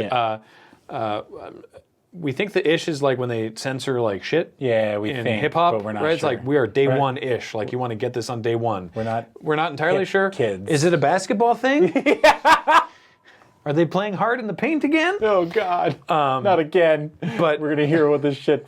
We're gonna hear about this ish for months to come. Tyler Breeze holds it up, and Fandango's like, "Day one is H? What does this even mean?" And then they talk about the Usos a little bit, and then the end is like, "We're gonna go there, we're gonna beat the Usos and win the title, and then our day one will be H." They also had this great thing where like they were tracking the Usos, and they're like, "Oh, we have to get to Chicago," and Fandango calls everything the blank apple. Like, we gotta go to the Windy Apple. And then they did a show in London, and like, here we are in the Foggy Apple. Like, it's just so great. The Fashion Files was awesome. So we get to this match finally. Fandango comes out dressed like the cop, and then Tyler Breeze comes out dressed like the janitor. And the crowd is into this, by the way. The crowd was super into it. I was so happy for Breezango. Fandango starts the match, and you're like, okay, whatever. And then Tyler Breeze gets tagged in and plays with the mop round a little bit, and then there's a mop chant. Yeah. There's a shout out. One of the commentators talks about how a mop got over. There's a shout out to Moppy that Perry Saturn did. And then one of the Usos breaks the mop, which is awesome. The crowd freaks out. They're like, boo. And then Tyler Breeze gets knocked out of the ring. Oh, did we talk about the jaywalking joke? Oh, no, we didn't. Yeah. They were listing off, they had a list of crimes that the Usos had done. Yeah. And they were like crossing the street without permission. They're like, I think that's what they said. Yeah. And they're like, oh, that's jaywalking. And then Fandango's like, and Jimmy walking. Yeah. I saw a GIF of that. Somebody tweeted at me. It was really funny. Yeah. I can't remember who it was. So Tyler Breeze gets knocked to the ring. And then he gets back up, but he's dressed as an old woman. And so Tyler Breeze's thing is like he's an undercover. Now his thing is that he just goes undercover all the time. Yeah. So he wrestles for a bit as an old woman. There's a loud "Let's go, Grandma" chant. This match was a lot of fun. JBL is like, "This isn't fair. This is a 4-on-2 match." Yeah.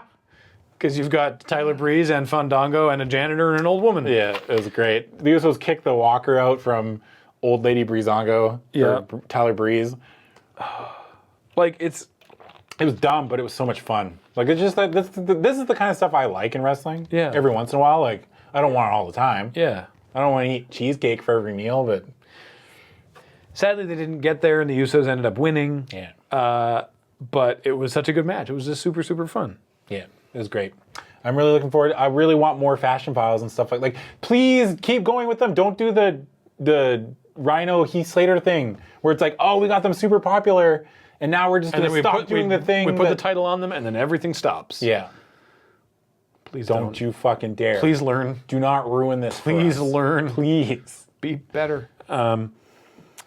And man, Rhino and Slater really fucking fell off the map, didn't they? Yeah, they're on Raw now. Yeah, but they're not on Raw. No. They're on the roster, but they're not on Raw. They're not on Raw. Well, Raw treats their tag division even worse than SmackDown, so. Yep. Oh, sorry. Heel Usos are still fucking awesome too. Oh, yeah. I was buying into the fact that Breezango had a chance to win this match, but I'm glad the Usos kept the titles because they have been fucking awesome. Their promos have been awesome.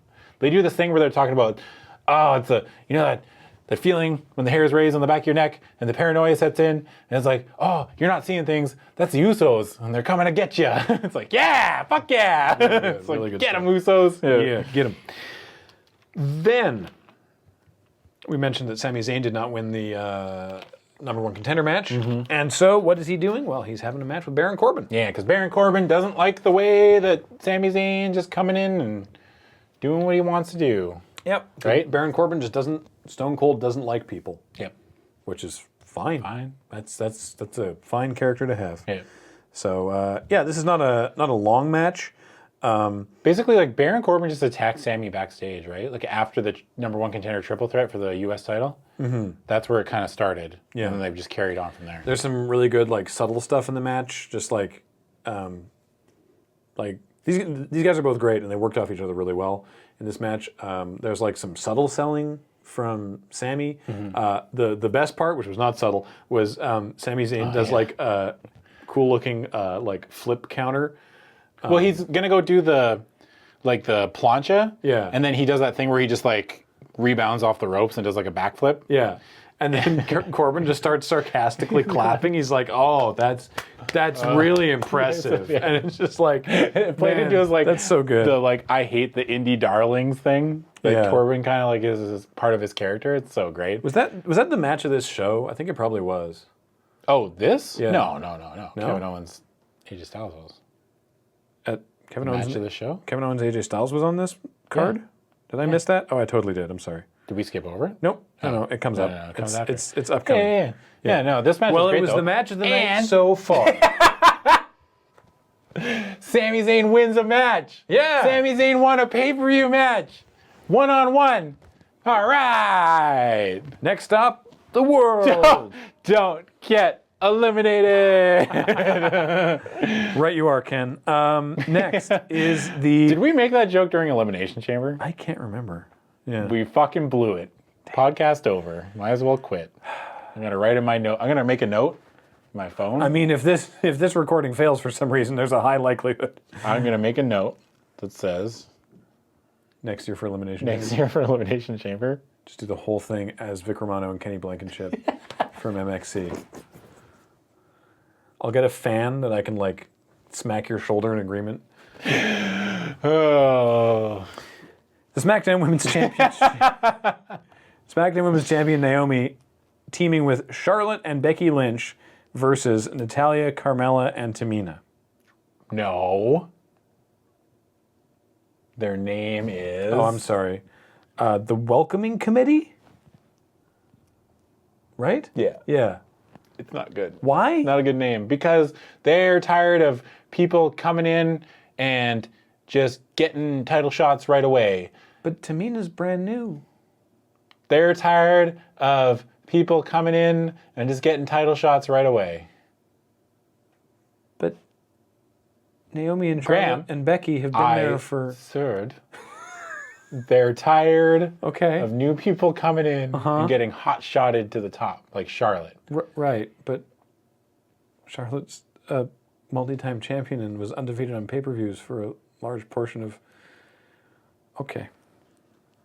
I had enough of your fucking attitude, Graham. Well, it doesn't always have to make sense, I guess. They're tired of people Yeah. coming in. So Getting why title is shots wait? right Why away. is Charlotte on a team with Becky Lynch and Naomi? I thought Charlotte was a heel, and I guess she still is, kinda. But as we mentioned before, that the real the baddest people are Natalya, Carmella, and Tamina, and so. Even though Charlotte may not like Naomi and Becky, she doesn't like the badder people more. Yeah, because I think I can't remember how Charlotte won the number one contenders match, but she was having a title match with Naomi. Yeah. And this welcoming committee came out and beat both of them up. Yeah. And then they had to fight off, and then Becky came out to help, and that's how kind of like this whole team made. Well, the welcoming committee was trying to. Before this title match happened between Charlotte and Naomi, the welcoming committee was trying to recruit Becky Lynch. Yeah. They're like, hey, you've been here just as long as anyone else, and you've got people skipping the line ahead of you. You should join us and help us take care of them and let us get our just desserts. Like we deserve the title shots, not people that just come into the show randomly. And Becky Lynch was like, oh, all right, I'll think about it. And then she's like, no, I'm a good girl, and I'm going to fight for what's right. Yeah. That's about as good as it gets. Yeah. Yeah. It's not the best, but at least it's involving all the women, right? I don't remember a lot of this match except that they did one of those things where like they sort of chain moves. Yep. Or it's like the two people in the ring and then one person does one thing and then someone from outside the ring hits that person and then someone from the other side hits that person. It's sort of like this back and forth build. Yeah. That's not an uncommon thing in Multi-person matches? larger Yeah. multi-person matches. I just remember at the time noting that this was a good one. Yeah, it was good.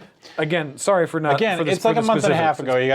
ago. You gotta some slack And here. it's like six women tag match. That's going to be relevant, right? Yeah. So it's like, the welcoming committee wins. By the way, Natalia and, makes Becky tap out with the sharpshooter. She does, yes, because Becky had Natalia in the disarmer, and then all the back and forths happened, and then Natalia got her in the sharpshooter. Yep.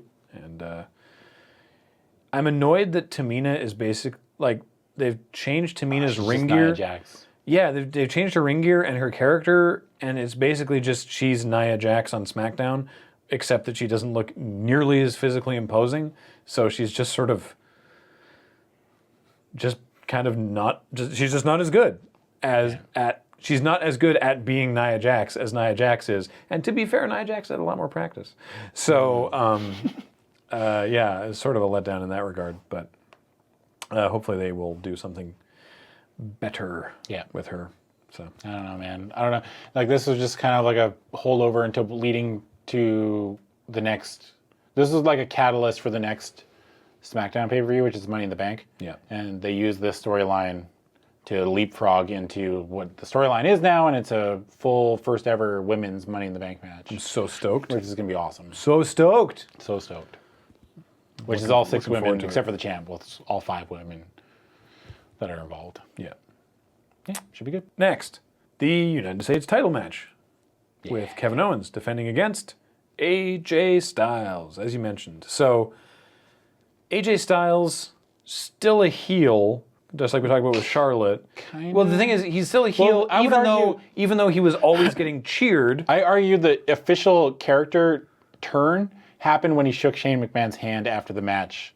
Like, as far as the storylines went, That's fair. that happened, and then they were like, okay, he is now a good guy, but he still kind of acts the same, but just not as, like, shitty, I guess. Like, he's not cheating to win matches. Yeah. That was the only kind of, like, change. Yeah, because the thing is, people were cheering for him regardless. Yeah, even when he cheated. It was So just like, yeah, yay, no AJ. one cared. So it's like, and now he's versus Kevin Owens, the face of America. You know, haha, I'm Canadian and I have your U.S. title. So that's what AJ's this new match thing does. is this is the house that AJ Styles built. Yeah. He's SmackDown. He bleeds blue. Yeah, because again, Cena hasn't been seen since Mania either. So He's coming back on the 4th of July. of course he is. And he's going to come back and he's going to... Oh, I'm not going to ruin it. Of course he's coming back on the 4th of July. Yep. That's so very him. This match was sweet. Yes, this Can't match remember was all the great. details, of course. I have a note here that Owens hit a neckbreaker driver on Styles, and it looked yeah, that was... like terrifying. yeah, it looked awful. Like great, but like, you know, the kind of like he's dead. like, wow, we just watched Kevin Owens kill AJ Styles. The finish of this match was the highlight. I thought it was awesome.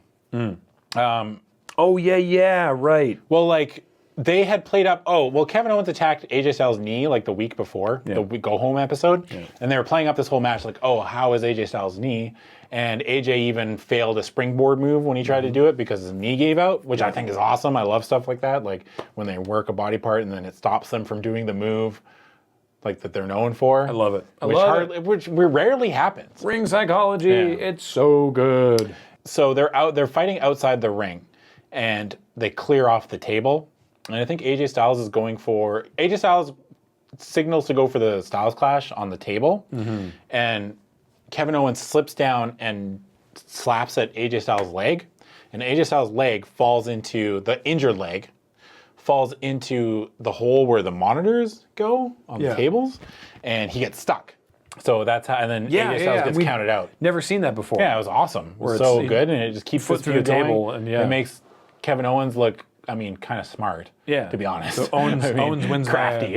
Owens wins via countout. Yeah. And keeps the title. Yeah. The title doesn't change hands on a countout anyway, does it? Nope. No. In New Japan, it does. Oh, apparently. But again, This is WWE. Owens won anyway with the countout. Yeah. So it didn't matter. But anyway, yeah, that was cool. Yeah, I forgot about the finish. That was super, super cool. Yeah, dude, I loved it. That was awesome. Luke Harper has a match against Eric Rowan. It's a thing. It's a match. I feel bad. Yeah.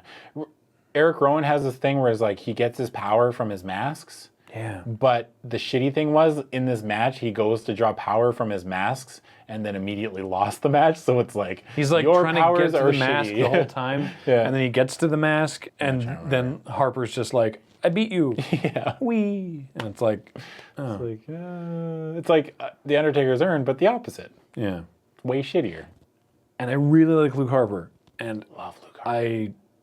Dude, Luke Harper's looking so fit. Yeah. He's looking like he lost a lot of weight. And I quite like Eric Rowan and want to see more of what he can do, but this match was just like, They're doing like these things with Eric Rowan too on Talking Smack. They're like this weird, real that awkward. was strange. Yeah. He like just sort of shows up and acts really weird, and Renee gets freaked out by it. Yeah.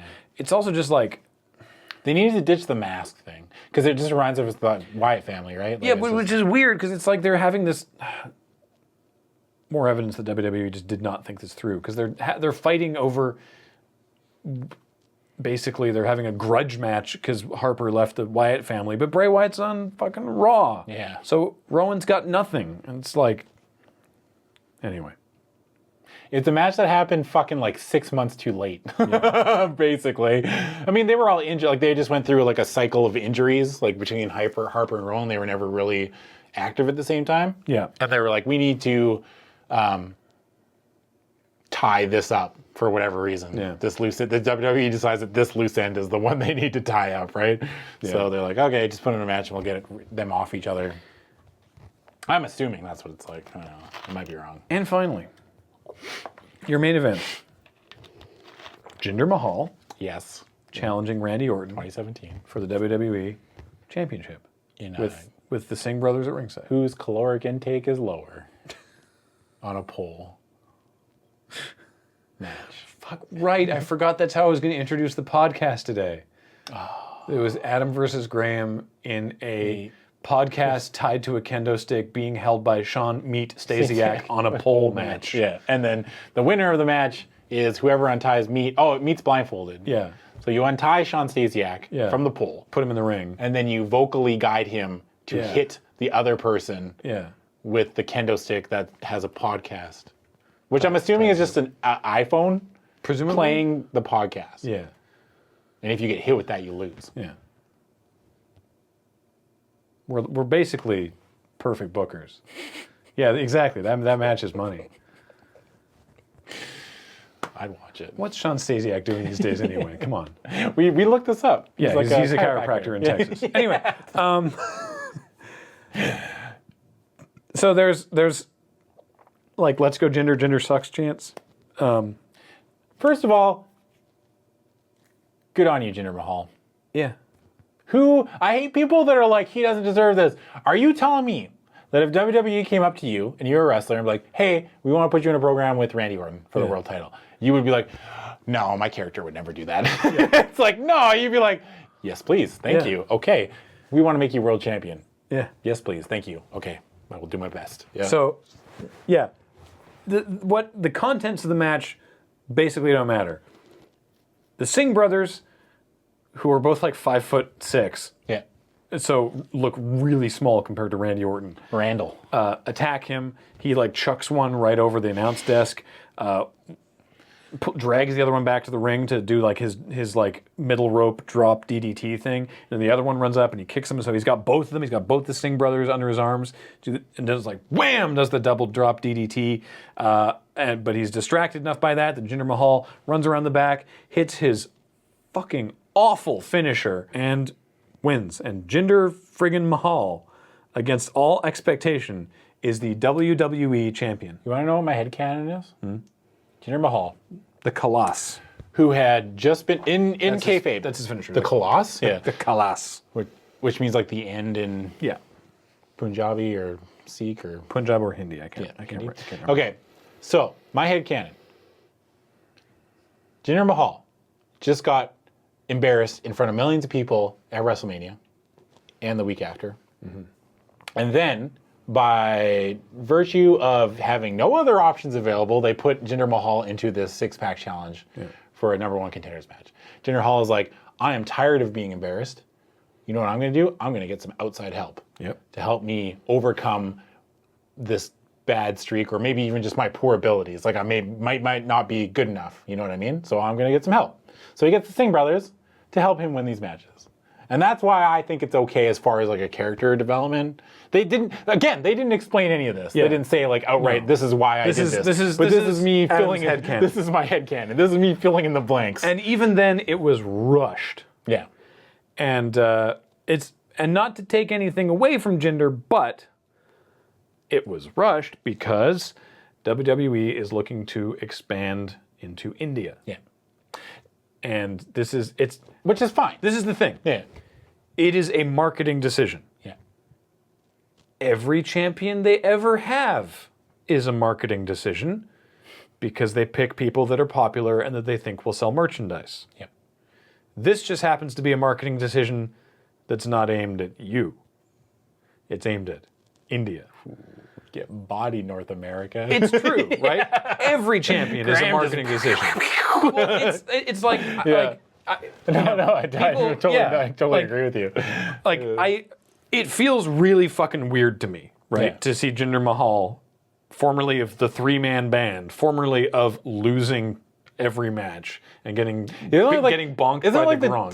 2 years he had one win, one regulation win, like a recorded win on TV. Yeah. But here he is, champion. And sometimes you just have to win like once. Yeah. Right? Because it turns out there's like 1.5 billion people in India, and a couple of them have televisions. And that wasn't meant to be a slam. That sounded like I was being really shitty to India, which is not what I meant. It was just like, if any like statistically relevant number of 1.5 billion people sign on to the network, then that's a huge amount of money for WWE, right? Yeah. And so, they... And like wrestling's big in India. Like it's people huge love there. wresling in India. They love it. Because we talked about this last time we recorded the failed thing. I feel like it plays into like the Bollywood like culture. This is just like kind of ridiculous. And it's like pageantry there's a negative view of Indian wrestling fans online that they think it's completely real, and they're marks, which is the term for people who think that wrestling is completely face value real, and that they buy into it completely.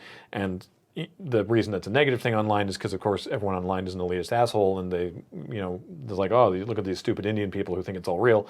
And there were some posts from Indian people being like, hey, I live there, and here's what's up, it's not the case. We all know it's fake. We just love playing along. Yeah. In the same way that I talked to, I guess a year ago about how I feel like the UK and its history of pantomime really plays into how people cheer for the faces and hiss and boo at the heels really well. That people in India, they're just like, this is great, and they just go so hard about it, right? Yeah. Dude, it's awesome when people do that. Yeah, it's great. Why not? Just let them. Why can't people just let people? Fuck, man, it makes me so mad. Just let them enjoy it. And there's other shitty things people said that I don't need to give the oxygen of attention to. But the point being, for better or for worse, that's the main reason that WWE gave Jinder the title. But who the hell cares? Jinder's the champion now. Okay, sure. Jinder Mahal, champion, why not? And also, he's Canadian. Yeah! Just putting that in. He's not actually, he calls himself the modern day Maharaja, which means like king. And he's talking about being from Punjab and everything. And he's actually from Calgary. He's ours. The Singh brothers, by the way, are from Surrey, which is in Vancouver. So they're also Canadian. A stone throw. Yeah. And we got the U.S. champ. Yeah. Suck it, America. Deal with that. Suck our Canadian dong. So like that's all fine. The problem I have is with his character. Because his character it's not a character that makes sense today. It is not the character that WWE is pushing with Jinder Mahal is not positive, it's not helpful. Yeah. It's like actively harmful to current like sort of The way the world is. discourse. Yeah. And, like, of course it's harmful, it's a heel. No, that's not what I mean. Because his character is, again, we talked about this before, it's a major throwback to, like, the 80s, right? He's like, you all hate me because I'm different. You look at me and you see that I'm brown and that I talk differently and I have a different accent and you don't like me. And that makes you all a bunch of racists, right? And so the problem is that when you have the bad guy being like, you all don't like me because I'm brown and that makes you racist, you get all the wrestling fans in the arenas being like, hey, fuck you, brown guy. And it's like, oops. Yeah, not a good look. You've now just engendered the racism. Good job, WWE. And especially, there's a Randy Orton's promo the next week leading up to Extreme Rules where he's like, my grandfather was a member of the silent generation, which is like, that's a real thing, right? And the silent generation was because they were silent because they were not activists, right? Because they were just like, keep your head down and do your work. And like, like Randy did a promo basically like pushing American nationalism against this brown dude. And it's like, this is not a good idea, guys. Like, it's the same thing. Like, the WWE really has problems with handling race. Like you look at Muhammad Hassan, right? Who was like, he was a very similar character, right? He's like, you all look at me and you think that I'm a terrorist just because I wear a headscarf that I don't normally wear, but they made me wear as part of my costume, right? And then this was 2000, this is the mid 2000s, and the London bombings happened, and then UPN was like, you are pulling that character from television, and then they were like, sorry, Muhammad, you're fired, right? And because we have nothing Sucks else for that you. guy, right? Like he's just doing what he's told, and then some shitty event happens in real life. Like I mean, the character wasn't the best, right? Yeah.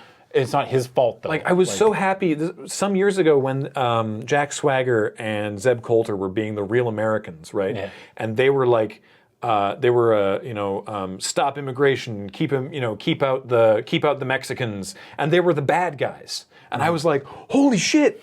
The gung-ho America guys are the heels. Yeah, the Keep America White crowd are the bad guys. This is an amazing revelation for WWE, following on, like I said, the Muhammad Hassan stuff. And now you've got Jinder Mahal, who's just like, you don't like me because I am different and I look different and I sound different. No, I'm going to talk in a different language and make you mad. I'm going to speak in Punjab and that'll really piss you off. And it's like, you're just... Can we just have it?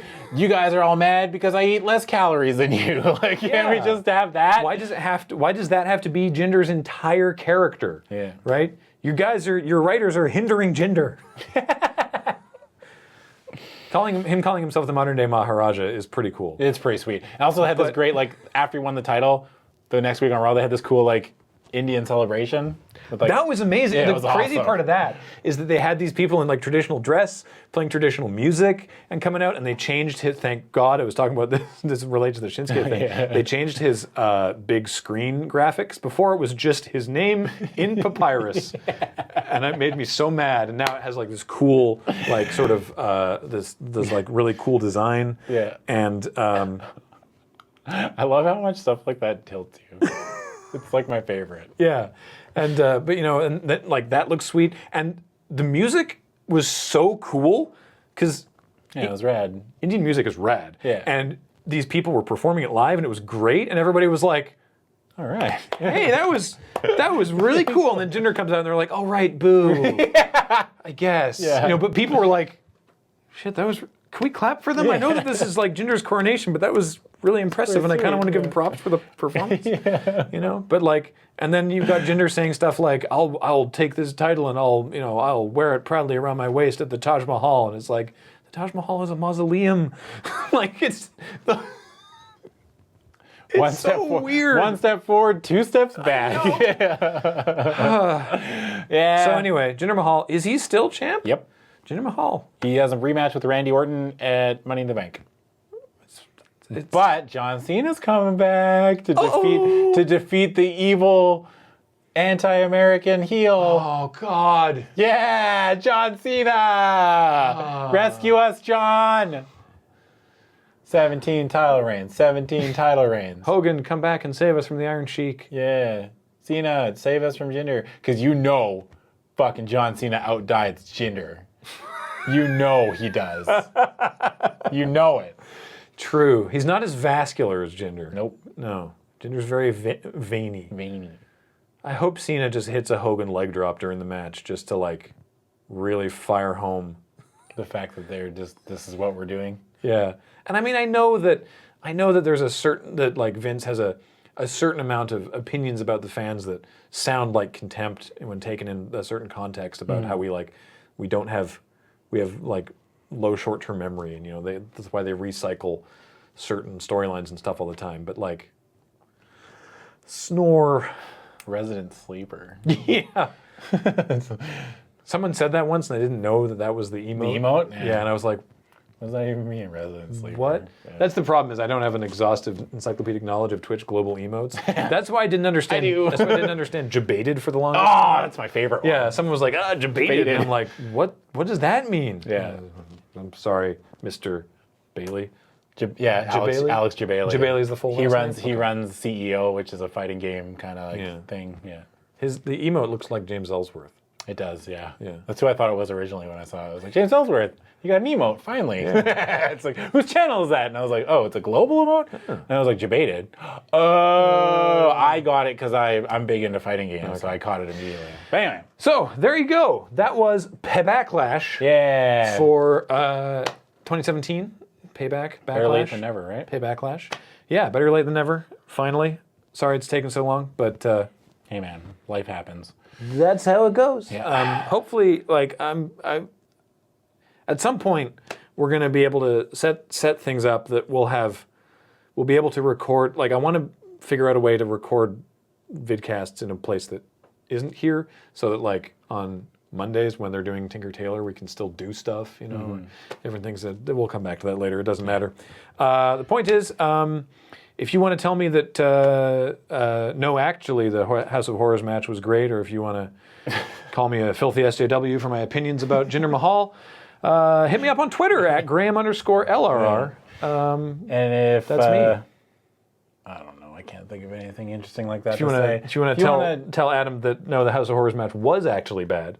Oh yeah, but I know it was bad though. You can't. I've created the perfect opinion.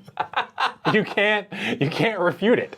Well, like again, I know I'm sitting in this tiny little island, and this island says, "I know this match was shitty, but I'm having a lot of fun watching it." Don't forget the ultimate defense on Twitter for saying something that people disagree with is then to later just claim that it was a joke, even if it was not funny in any way and could in no way be interpreted even remotely as satire. Yeah. You just go, oh no, that was a joke, and you just don't understand. Oh yeah. And then how could people object? Because the joke is a perfect defense. Shrug emoji.